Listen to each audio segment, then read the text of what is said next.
Kecelakaan hari ini terjadi di daerah pesisir selatan, tepatnya di daerah Tarusan.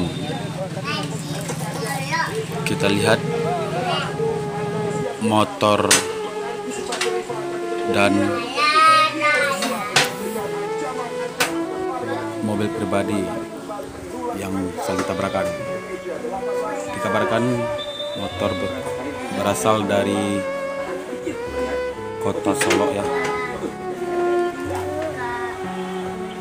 Plat nomor BA 4653 yang dari daerah Solo. Bagi saudara-saudara yang berada di daerah Solo, tolong informasikan kepada keluarga dari pengendara motor tersebut. Info dari Tribun Minang. Terima kasih.